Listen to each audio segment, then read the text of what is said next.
Et on va surtout accueillir notre nouvel invité qui est donc Jean-Pierre Paringot, donc du 6 Animation. Bonjour Jean-Pierre. Bonjour à tous et à toutes. Alors 6 Animation, en fait, sur la fan zone de l'Euro, c'est quoi ? Alors 6 Animation est un des partenaires de la ville toute l'année. Il faut dire qu'on est là et c'est tout à fait normal que nous soyons là puisque nous sommes partenaires toute l'année sur différentes manifestations et actions de prévention. Puisque 6 Animation a deux grands axes, la prévention sur les risques sexuels et tout ce qui est lutte contre les discriminations. Dans le monde du sport, on en parle depuis tout à l'heure, on parle beaucoup des supporters, mais il y a aussi des supportrices, il ne faut pas les oublier, elles ont complètement leur place à part entière. Et là on est ravis puisqu'on les voit passer quand nous sommes là sur la zone les soirs de match. Il y a beaucoup de supporters, mais il y a aussi énormément de supportrices et elles sont bien considérées par leurs compagnons, donc c'est une bonne chose. Alors, qu'est-ce que nous faisons nous sur la fan zone plus particulièrement ? De la prévention, puisqu'on sait que toutes ces manifestations qui rassemblent beaucoup d'hommes et beaucoup de femmes, il y a des probabilités de prise de risque sexuelle, bien entendu. Et nous, notre rôle n'est pas de juger de ce qui se fait de bien ou ce qui se fait de mal, c'est de dire « Ok, c'est la fête, ne laissons pas, ce qu'a dit monsieur le sous-préfet, ne laissons pas gâcher la fête, il y a des choses à faire attention ». On distribue du matériel, on passe des messages. En matériel, la ville a fait imprimer de très beaux préservatifs pour jouer les prolongations. Je pense que tout le message passe là-dedans. Jouer les prolongations, faire la troisième mi-temps, comme on disait. Préservatif masculin et préservatif féminin aussi, puisque et ça, je dois les dire deux sont à disposition. C'est vraiment un très beau coup de la part de la ville, parce que souvent, on imprime des présos masculins et on oublie. Et je dois dire que tous mes collègues à qui j'en ai parlé m'ont dit chapeau la ville de Nice, enfin on pense au préservatif féminin, même s'il est moins utilisé, mais il faut en faire la promotion, car on est aussi dans notre boulot pour l'égalité homme-femme, garçon-fille, et en sexualité, je crois qu'il n'y a pas une sexualité des garçons, une sexualité des filles, tout le monde a droit à une sexualité avec le plus de sérénité possible, et que les femmes puissent assumer complètement leur choix de sexualité pour la prévention préservatif féminin. Je crois que chapeau, il fallait le faire et ça a été fait. Alors justement, sur ces grandes manifestations, qu'elles soient sportives ou même culturelles, c'est vrai que il y a énormément de moments festifs. Quels sont les conseils que vous donneriez justement, surtout sur ces fins de soirée festives, sur ces débuts de matinée parfois? Quels sont les conseils que vous donneriez justement pour passer un Euro heureux? Alors, le premier conseil que l'on donne, c'est d'avoir toujours du matériel sur soi. De ne pas être au dernier moment, se retrouver démuni, de se dire bon tant pis, j'ai pas de préso, je fais avec et on verra bien. Non, c'est bien pour ça que notre présence est essentielle, parce que quand ils passent, avant d'aller prendre le bus, on est juste à côté des bus qui les emmènent au stade. Donc on leur dit vous avez pensé à tout pour ce soir? Donc oui j'ai de l'eau, oui j'ai mes tickets, oui j'ai les clés pour rentrer. J'ai les clés pour l'hôtel tout à l'heure. Et alors, qu'est-ce qui manque? Et on leur dit mais vous savez qu'après le match, il va y avoir des trucs, non? Pas. Ouais, t'en as. Et donc là, on distribue énormément de préservatifs. Et alors, on a deux axes. On distribue le préservatif en préventive, évidemment, mais on est là aussi pour donner des infos. Si jamais il devait y avoir un incident, un problème, parce que ça peut arriver. Un préservatif qui craque, c'est rare, mais ça arrive encore. Il faut le savoir, il est mal mis, il est mis en toute vitesse. Donc on donne des adresses, il y a des numéros de téléphone derrière tous les préservatifs. Il y a un numéro de téléphone de SIDA Info Service qui est une ligne nationale avec un annuaire national qui est remis à jour continuellement et qui donne toutes les adresses pour les urgences à aller jour et nuit dans la ville où on est, et les consignes pour dire combien de temps on a pour y aller et tout ça. Donc j'ai dit bien, on n'est pas là pour juger, de dire vous n'avez pas mis un préso, vous étiez... Non, on est là pour dire ok, vous avez prévu les trucs, il s'est passé quelque chose, maintenant on vous accompagne. Vous n'êtes pas seul, vous n'êtes pas paumé, on va vous accompagner, on va vous prendre en main et vous allez voir, il y a de quoi faire encore. Vous voyez, juste... Oui. Juste une petite question. Oui. Je suppose que vous allez dans les établissements scolaires pour faire la prévention chaude. Comment vous êtes accueillis? Est-ce qu'ils vont dire oh non, nous on sait comment ça se passe, ou alors est-ce que vraiment ils sont vraiment à l'écoute, ils disent ah oui tiens là je suis pas toujours au courant, c'est vraiment important d'avoir l'avis de personnes très bien renseignées et qui peuvent aider, comme vous l'avez dit. Excellente question. Donc on intervient bien sûr toute l'année dans les collèges, les lycées, même à l'université, parce qu'il ne faut pas croire, on fait toutes les classes, et même depuis cette année on intervient dans les écoles primaires. Alors sur deux axes, on intervient avec les élèves et les étudiants, mais on intervient aussi avec les enseignants, parce qu'il y a le boulot à faire des deux côtés. Au niveau des enseignants, par rapport à votre question, par rapport aux étudiants, par rapport à votre question, c'est vrai qu'ils sont très très à l'écoute. On monte avec eux des actions pour sensibiliser les autres élèves du collège ou du lycée. Et ils sont très à l'écoute et très en demande. Parce que même ceux qui disent « Ouais, monsieur, nous on sait », on a toujours la petite question qui dit « Alors, puisque tu sais, tu vas expliquer aux autres. » Et là, ils sont mal. Et là, ils sont, d'accord. ils sont un petit peu plus mal en disant « Mais non, je voulais pas dire ça, monsieur. » Bon, ok, alors on en parle tous ensemble. On arrive à récupérer le truc et les messages passent et on sait que là, quand on parle du sport et tout ça, c'est vrai que toute l'année dans les collèges et tout, on entend des trucs sur le sport. Ouais, c'est des sports de mecs, c'est ça dans les doigts, là. Et les filles elles sont un petit peu exclues. On travaille aussi là-dessus, quand on parlait d'égalité, on travaille aussi sur les filles qui ont le droit de faire du sport, qui sont très bonnes en sport, qui sont en foot. On a quand même à Nice des équipes de foot féminines. Effectivement. Il faut savoir que le centre LGBT a mis la première équipe féminine de lesbiennes de France, qui est à Nice, qui vient d'être créée avec l'aide de la ville, puisque le service des sports aide aussi, prête un stade pour l'entraînement. C'est comme Nice, il faut bien dire que Nice est à la pointe sur beaucoup de choses au niveau du respect des droits et de l'égalité des droits hommes-femmes. Alors on parle de tous ces outils de prévention que vous distribuez, de toutes ces campagnes, ces flyers. Je crois qu'il y a aussi des campagnes de dépistage, puisque vous organisez des dépistages STROD, et je crois que vous en avez mis en place pendant l'Euro. Alors, on en fait toute l'année justement avec la ville et le service santé sur les centres de vaccination. Et là, on a profité de l'Euro et de la présence de beaucoup de monde pour augmenter notre présence. Et sur les centres de vaccination, on y est 3 fois par semaine où on accueille les gens qui viennent se faire vacciner et les gens hors vaccination qui savent qu'ils peuvent venir et faire du dépistage STROD où on a une réponse en 5 minutes quand même. Et c'est énorme de savoir que même s'ils ne viennent pas se faire dépister, ils viennent, on peut répondre à toutes les questions sur les inquiétudes aussi. Alors c'est vrai qu'on parle souvent de dépistage, maintenant ils sont de plus en plus rapides, mais c'est vrai qu'un dépistage peut avoir une réponse positive ou négative. Il est important de ne pas être seul face à cette réponse. Vous accompagnez aussi justement les personnes qui ont le courage de venir se faire dépister, parce que ça peut être dramatique parfois. Alors, c'est toujours l'annonce de la réponse est toujours difficile. On a beau dire maintenant c'est plus comme avant, maintenant c'est vrai qu'il y a une évolution de la maladie, de la prise en charge du patient qui est énorme, on n'est plus dans les mêmes drames qu'avant, mais c'est toujours une annonce difficile. Ça change la vie, il ne faut pas croire, on est séropositif, il n'y a plus la même. Hier on me disait oui, mais il vaut mieux ça qu'avoir un cancer. Je disais non, ça n'a rien. D'abord on ne peut pas comparer ce qui n'est pas comparable. Vaut mieux rien avoir. On va dire très clair. Je disais mais quand on annonce qu'on a un cancer, c'est très douloureux, mais on n'a pas le même regard quand on annonce qu'on est séropositif. Ça reste encore quelque chose de très discriminant. Annoncer à sa famille ou à ses proches, voilà, je vais en tout cas vous dire, je suis séropositif. Il y a quand même là derrière encore des préjugés, des partis pris de se dire ouais mais quelque part tu l'as cherché. Le cancer ça t'est tombé dessus, t'as pas de peau. Le virus, tu l'as cherché, tu n'as pas mis de préso, tu as fait des conneries, tu n'as pensé à rien. Donc c'est toujours difficile. La culpabilité. Ouais, sur cette prise de risque. Et donc, c'est exactement ce que tu disais, c'est vrai qu'il faut être accompagné. Donc évidemment que quand quelqu'un doit annoncer un résultat très rapidement, puisque je vous disais c'est dans les 5 minutes, on est là, on accompagne, on prend les premiers rendez-vous, puisqu'il faut une confirmation avec un autre dépistage, on prend les premiers rendez-vous avec le CEGID, on prend les premiers rendez-vous avec le CHU. C'est sûr qu'on ne laisse pas tomber. Vous savez que maintenant, il y a des autotests qui viennent de sortir sur le marché.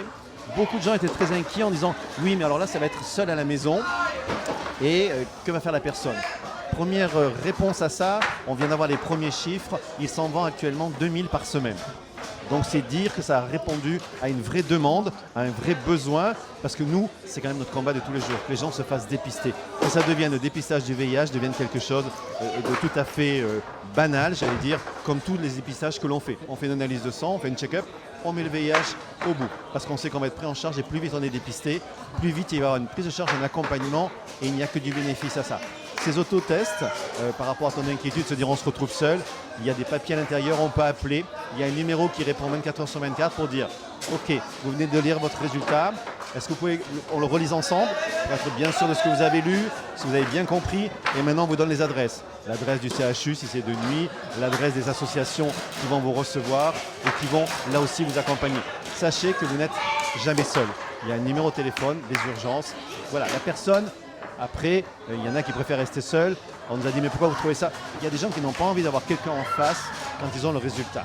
c'est toujours délicat. Ils ont peur d'être jugés, ils ont peur d'avoir à parler de sexualité parce que quand on vient faire un dépistage, forcément la discussion va porter sur la sexualité, sur des pratiques, mais sans aucun jugement. C'est juste pour que nous, on puisse faire une évaluation de la prise de risque parce qu'il faut qu'on la prépare la personne. On ne va pas lui dire, bon, donnez-moi votre doigt, je vous pique et je vous donne le résultat. Avec elle, on évalue en fonction de ce qu'elle nous raconte si on va vers plutôt un résultat positif ou plutôt vers un résultat négatif.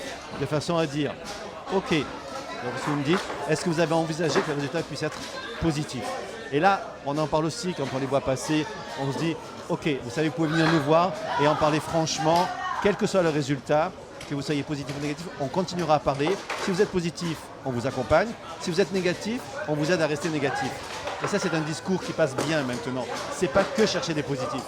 Petite parenthèse pour annoncer la victoire de la Pologne au tir au but face à la Suisse. Ah bah, les premiers qualifiés, donc les Polonais, bravo à eux. Les quarts de finale. Quel sera le deuxième match, Baptiste? À 18h, je crois, le prochain. Nos amis gallois contre les chauds bouillants irlandais du Nord. Oh là là, on dirait un match du tournoi Destination. Hein. C'est fabuleux. Quasiment. Extraordinaire. Donc on a parlé des outils de prévention, on a parlé des dépistages. On va revenir à l'Euro sur le côté aussi festif. On vient d'avoir la fête de la musique, la Dolly Party. Pour y être passé, c'était effectivement très festif. Est-ce que justement ce mélange entre les supporters, entre ces touristes et le monde de la nuit niçoise, est-ce qu'il s'est bien déroulé? Oui. Alors, pour avoir été... Oui, bravo. Oh, oui, en même temps, hein. Oui. Juliette, Un double oui. Oui, ça a été un double oui. Donc tu comprends bien que c'était un vrai oui. Partagé. Oui, en effet. Je t'avoue que quand on a fait la Dolly Party, puisqu'on était co-organisateur, on disait qu'il va y avoir beaucoup de monde. C'est vrai qu'on a eu plusieurs réunions avec la ville pour mettre en place, en nous disant, est-ce que vous avez pensé à la sécurité? Il faut qu'on y pense tous ensemble. C'était très très au point. Il y avait énormément de policiers en civil qui nous ont apporté une aide incroyable par leur discrétion, mais par leur présence et par leur professionnalisme. Tous les coins et les recoins ont été fouillés. Vous savez que dernièrement, il y a quand même eu des événements très difficiles pour nous. Donc il fallait être très très vigilant par rapport à ça parce que la communauté est quand même encore très visée. Hein. Mais aucun incident, une nuit où on a eu des milliers de personnes jusqu'à minuit 30 et ça s'est passé dans la meilleure ambiance possible. Ça faisait du bien de voir la place du Pin archi-comble avec des hommes, des femmes, des enfants, tout le monde qui était là, qui agitait son petit drapeau, qui chantait, qui dansait et il n'y avait aucun préjugé, il n'y avait rien et une entente parfaite. Ça fait du bien à voir et se dire qu'on vit dans une ville quand même où c'est possible. Alors on va dire au revoir à Juliette Ambrosoni qui va nous quitter. Ben oui, en tout cas je voulais remercier. Je pense qu'elle va traverser et peut-être aller se baigner parce que l'eau elle donne juste envie là, je crois. On me tente.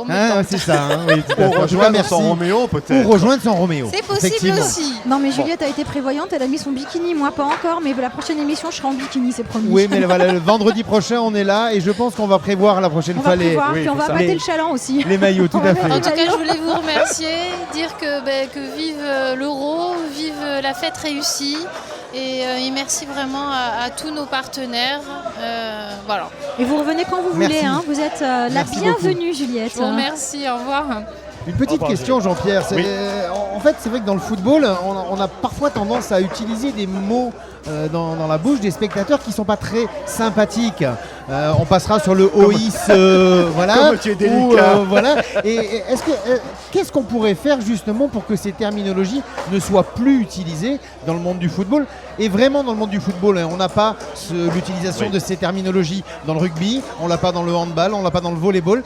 Malheureusement, dans le football, on a souvent recours à ces terminologies, malheureusement, qui n'ont rien à voir avec le sport, quoi. Voilà, qui n'ont rien à voir. Tu as absolument raison. Il y a énormément, on va le dire franchement, il y a énormément d'homophobie dans le monde du football. Et comme tu précises bien, ça ne se retrouve pas dans les autres sports. C'est vraiment très très particulier, très précis sur le foot. La preuve, c'est que les coming out se font dans d'autres sports et pas dans le football. Parce que pour avoir rencontré plusieurs sportifs qui nous disent non, je ne peux pas le faire parce que mon équipe va me rejeter. Un mec qui est homo, il ne sait pas jouer au foot, c'est pas possible. C'est pas dans ses gènes. Donc, voilà. Et là aussi, on en parle beaucoup quand on passe dans les collèges et les lycées pour essayer de chercher d'où viennent ces terminologies. Et on se rend compte que il y a un manque d'histoire. Les gens emploient des mots sans savoir exactement ce qu'ils veulent dire. Donc ils ont entendu dire ça, ils le répètent. Et quand on en parle, on se rend compte, on a des films pour ça. On utilise certains footballeurs maintenant, certains sportifs qui ont le courage de le faire. Je dis bien le courage parce que c'est comme tu dis. Ah, c'est très encore courageux, c'est très courageux. difficile. Et il y en a, alors souvent ils sont à la retraite, souvent ils sont passés du côté des entraîneurs ou tout Bien ça. sûr. Et donc c'est évidemment plus, bye bye Juliette, plus facile pour eux. Mais il y a vraiment un très très gros effort qui est fait. Il y a des équipes qui se montent Comme sur- le Paris Football Gay d'ailleurs. comme le Paris qui a- Football Gay, qui monte sur Paris, qui fait énormément de matchs et de rencontres avec d'autres équipes qui ne sont pas du tout gays pour montrer qu'ils savent aussi jouer au ballon, ils savent aussi marquer des foot. On parlait tout à l'heure de la place des femmes. Il y a c'est ces deux combats-là, hein, l'homophobie et le sexisme. C'est vraiment dans le monde du sport quelque chose qu'il faut mener de front. C'est encore un vrai fléau. Même si on en parle un petit peu moins, même s'il y a des supportrices qui sont dans les tribunes, c'est vrai, mais et là c'est là où il y a une vraie question, c'est que les supportrices sont souvent aussi violentes que les supporters.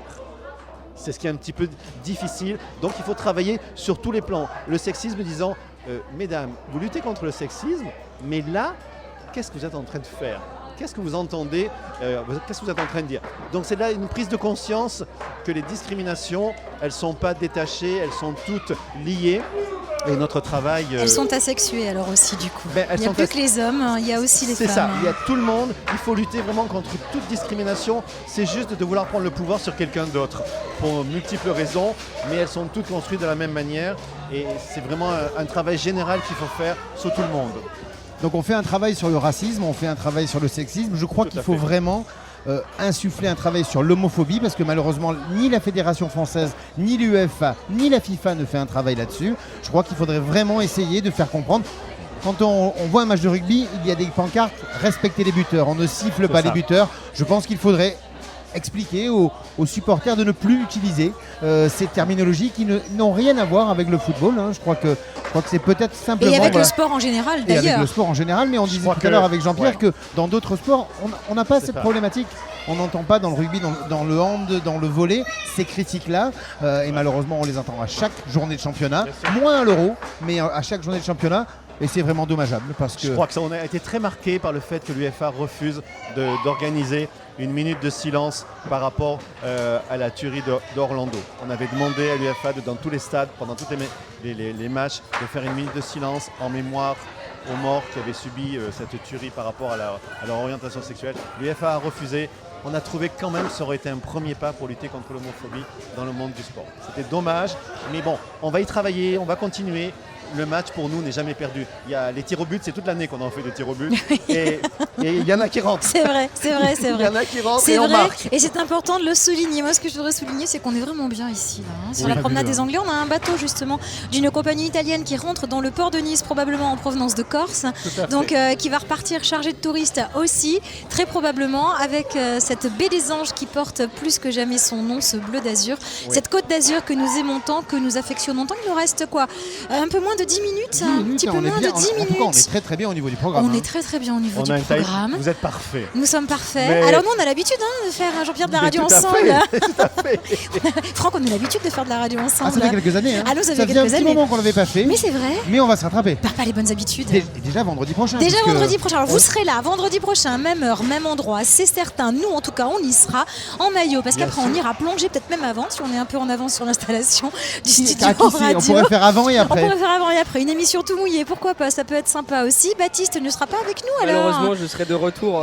Alors lui, il part, mais pour une autre grande bleue, du côté Ouais, de La ça- Rochelle. hein. Non, de Nantes. De La Nantes, Roche, ouais, voilà, La sud de Roche-sur-Yon. Nantes, La Roche-sur-Yon, La exactement. Roche-sur-Yon. Alors il va en Vendée parce qu'il est vendéen, on C'est l'entend pas un mal petit peu à aussi, son c'est pas accent. mal aussi. C'est bien. C'est sympa. Et Ouais, j'ai c'est des bien. obligations saisonnières. Ouais, donc, mais est-ce qu'il a une autorisation pour sécher Nice Premium la radio? Parce que Non, je sais mais il pas, va moi, perdre 10 degrés par contre Ah oui, au c'est niveau ça. de l'eau alors. Ah, non, vous exagérez. Il va le Ça, on regretter. va dire Il va le entre regretter. 1 et 5. On n'exagère jamais à Nice. Entre 1 et 5, mais 10, peut-être pas quand même. Non, non, on Ah, exagère. je sais pas, sur un malentendu, ça peut fonctionner quand on Peut-être. regarde À Evelyne Nice, on est- Delia à la météo. On est toujours